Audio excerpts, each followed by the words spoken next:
The gunners, concealed on the hillside, saw what looked like a direct hit on the bridge from a British-built Hunter.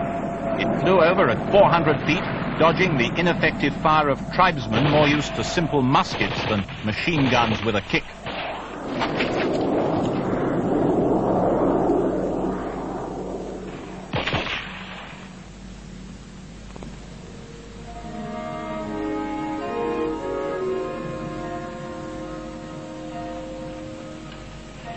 But after attacking the bridge for 3 days in a row, the Iraqi jets failed to destroy it.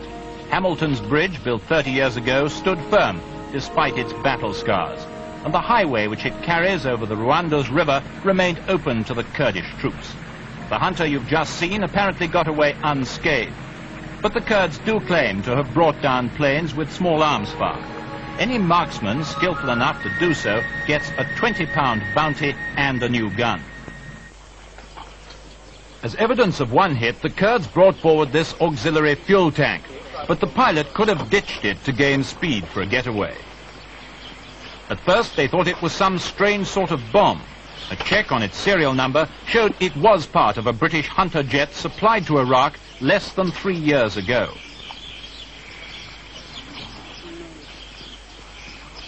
Other, more positive evidence of a kill: the wreckage of an Aleutian 28 brought down by a 20mm machine gun in one of the last sorties of the war. The crew of 5 tried to bail out, but were killed when the plane hit a rocky ridge. Leading the Kurdish warriors in their fight is a man who spent 12 years in Russia after the war, but without becoming a communist.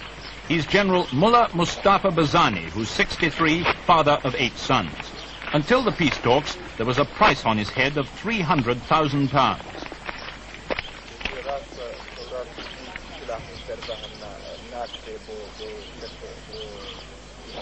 General Bazani is never far away from the battlefront, and it's he who's taken the leading part in negotiations with the Baghdad government.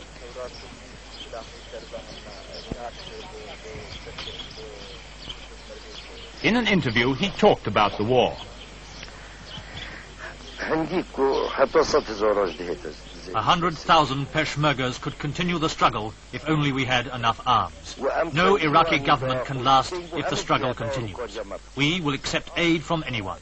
So far, we haven't attacked the oil installations because of our friendly feelings towards the Britons who control them. But if they don't help us, we will explode the installations.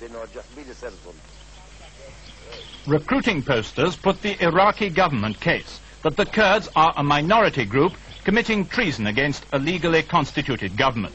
They describe the Kurds as a threat to national unity. General Bazani says that over 12,000 Kurds have been killed in the last 5 years, 10,000 of them civilians. Wounded troops are taken to the forward hospital, where a queue of casualties are always waiting for treatment.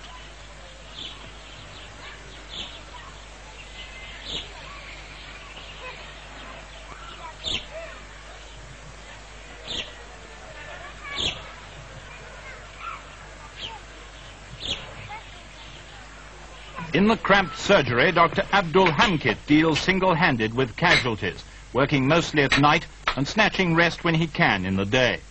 The tradition amongst the Peshmergas is that the badly wounded shoot themselves rather than survive maimed.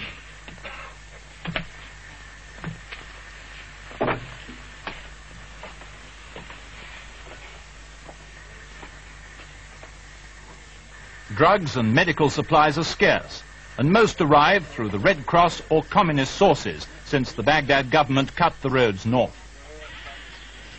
Life in the villages, despite the war, goes on much as it has for centuries. Most Kurds are small farmers.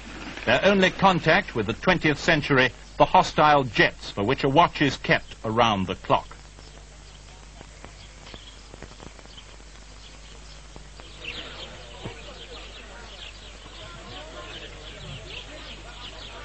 The villagers are friendly and welcome all guests, except Iraqis and hunger.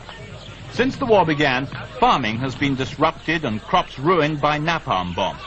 Wheat is scarce, tea, sugar and rice are luxuries for which have to be imported by way of Persia. And the tobacco exports, which paid for them, have been cut off. Today the factories are on the wrong side of the front line. But despite shortages, the Kurds display an almost British concern in keeping their pets well fed.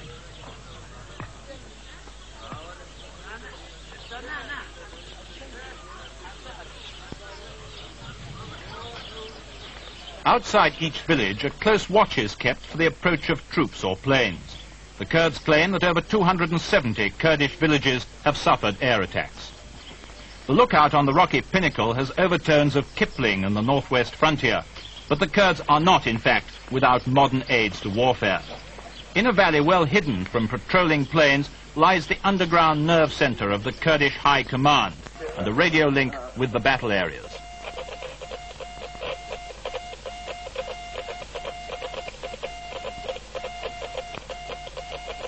But more often than not, the Kurds depend on runners to carry important messages to headquarters. Bazani, a man of action himself, prefers to let the members of his high command handle the paper war. Among the 15 members of the high command, Father Paul Baden, a 76-year-old Catholic priest working alongside Muslims in the interests of the small Christian community. Others include high-ranking army officers, engineers, and the secretary of the Kurdish Democratic Party. Together, they act virtually as a cabinet under Bazani's overall leadership. It's the High Command who handle all matters of administration, supply, and military strategy. It's they who give the Peshmergas their marching orders and make sure that they're properly trained and equipped.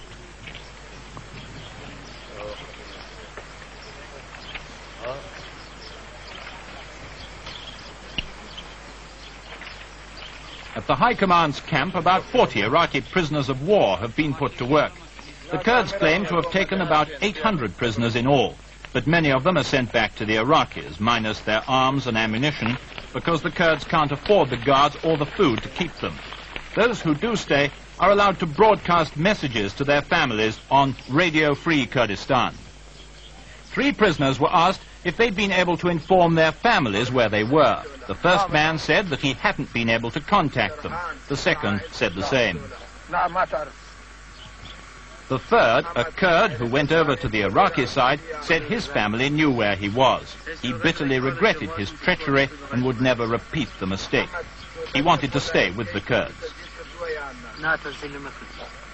But his 2 fellow prisoners, both Iraqi-born, wanted nothing more than to get home to their families.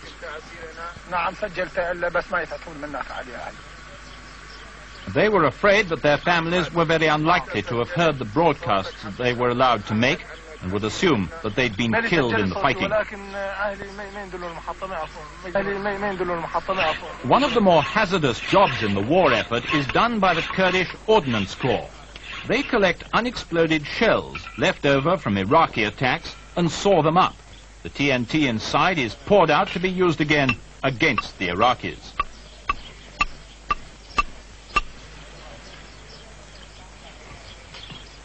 The TNT is collected into sacks and taken to the ammunition factory, a kind of thieves' kitchen inside a mountain cave.